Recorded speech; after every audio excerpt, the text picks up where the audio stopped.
Next up, at UFC Vegas 83, we have the co-main event of the evening. We have Anthony Smith stepping up on very short notice to take on Khalil Rountree. Khalil Rountree was supposed to fight last weekend. His opponent dropped. The UFC said, thank God. UFC Vegas 83 is a dumpster fire. We don't have 9 fights. Please move a week. So they moved him a week. Anthony Smith said, I'll do it. I could use the paycheck.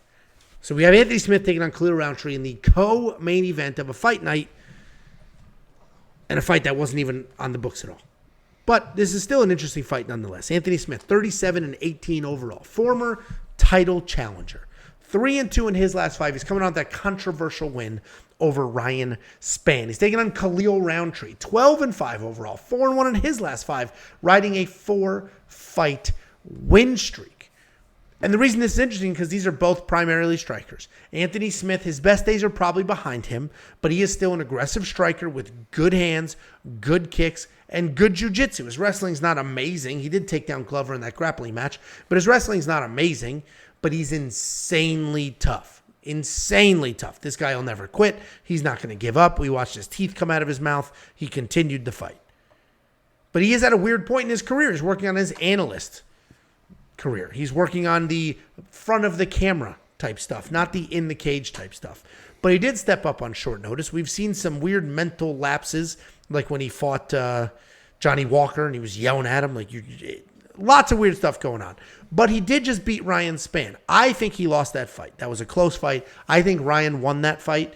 But Anthony Smith was in that with one of the bigger guys in the division, stayed tough, had some moments of success. Taking on Khalil Rountree. This guy's a Muay Thai striker, tons of power, insanely fast. He can knock anybody out as long as he's the one coming forward. If you pressure him, you back him up, he's not as dangerous as he is when he's coming forward. Doesn't really have much offensive wrestling. Has exactly 0 takedowns in the UFC, but his takedown defense is okay. It's 56% on paper, but if you watch the fights, you watch the scrambles, it's actually pretty solid. He is riding that 4-fight win streak, the most recent one being a knockout over former heavyweight Chris Dawkins. I remember about a year and a half ago, 2 years ago, peak COVID, when fights were the only thing on. Khalil Rountree's he was a tricky guy because you couldn't trust him. He would look amazing, then somehow, screw it up.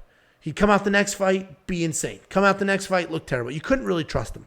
But over this last year or so, he has put it together. He's been far more consistent. He comes forward. He's aggressive. He's got that Muay Thai striking. We know he's insanely fast.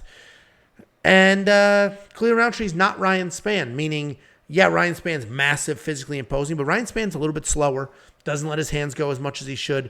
Where Khalil is fast, he's accurate. I think he's going to literally beat Anthony to the punch. I think Khalil Rountree wins this fight. Minus 240 seems wide when you look at Anthony Smith and his resume and everything that he's done.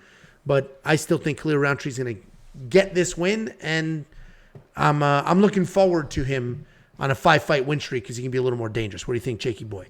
Yeah, Anthony Smith just is just not that dude anymore. And I think even he recognizes that he's just not that dude anymore. And that's coming from me, who picked Anthony Smith to beat John Jones. I have a lot of respect for Anthony Smith. And as you mentioned, his nickname is what he is, Lionheart. I mean, this kid is absolutely tough as shit. Even when he's getting beat on, he doesn't quit on himself. He doesn't give up. Even in that, you saw that was one of the reasons why he won that Ryan Spann fight, because he was down and out. He broke his eye open and was down and kind of covered up, but he found a way to just kind of work through it and found a way to kind of out tough that. And that was kind of a breakthrough for Anthony Smith in that fight to be able to kind of tough that out. But in this matchup, I think it's going to be more of the same. He might come in and he might be able to out tough and last for 15 minutes.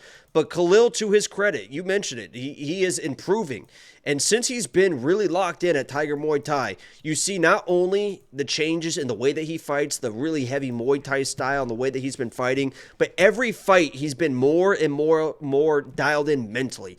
Because you said when before he would come in and he knew that he had the power and he knew he had the speed, so he's just trying to knock everyone out and he's just throwing these big shots, and he found himself in some bad positions because of his overaggression and the way he's just trying to just knock everyone out.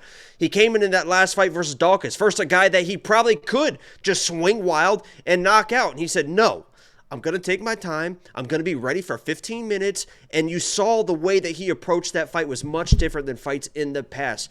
That was a guy where you just throw one punch and you're probably going to knock out Chris Dawkins. But He took his time. He found the shot. He waited for the shot. And if he brings in that same game plan versus Anthony Smith, I think he can find that shot as well and put Anthony Smith down and be able to finish this fight. He's got crazy power. He just got to wait and find that shot. Anthony Smith too, and Khalil Rountree too.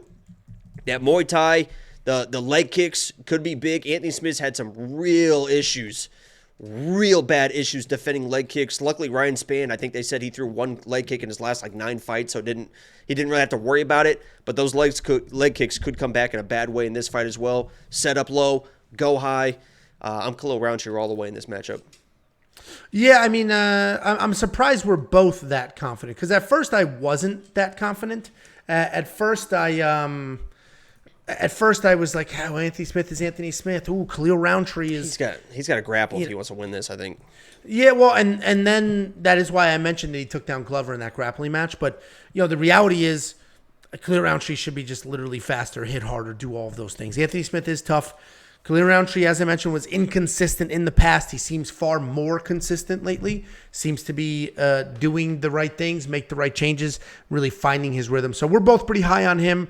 $8,900 in DraftKings. The only reason that's a little tricky is Anthony Smith's not the type of guy you're just going to go out there and finish. Right. And people are kind of talking about it in the chat. The worst decision Anthony Smith ever made in his life was not taking that DQ win against John Jones. I know that at the time people were like, oh, that was so, manly of him to do whatever. Who gives a fuck, man? This is about supporting you and your family and everything. You would have got a rematch, and that was the worst decision he's probably ever made. And I wonder if he regrets that, but I don't know if you asked me a question or not. Yeah, I'm sure I did. Oh, one thing I did want to mention, too, was that fight against Dawkins, against Khalil Rountree was... I'm glad that we saw it, because I think the game plan for Dawkins was he wanted to try and wrestle Khalil, and he actually had a pretty good entry on a single leg against Khalil, and that's a big dude that somewhat knows how to wrestle, a former heavyweight that got pretty deep on a single leg, and Khalil defended pretty well. So at least I was able to see that before the Anthony Smith fight, because I think Anthony needs to offensive wrestle and grapple to win this, and I don't think he's going to be able to. Yeah, no, Angelo looks like an unpeeled potato.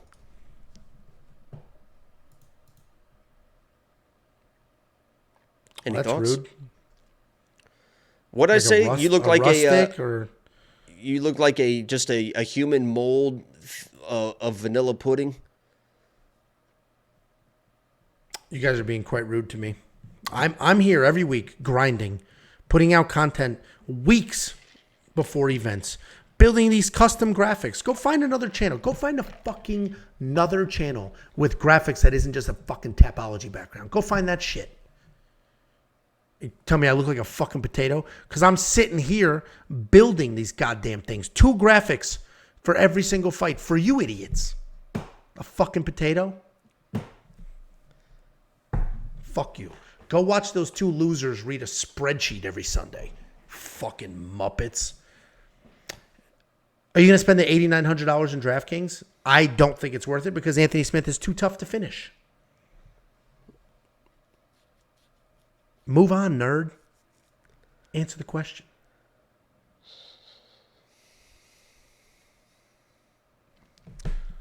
Pussy.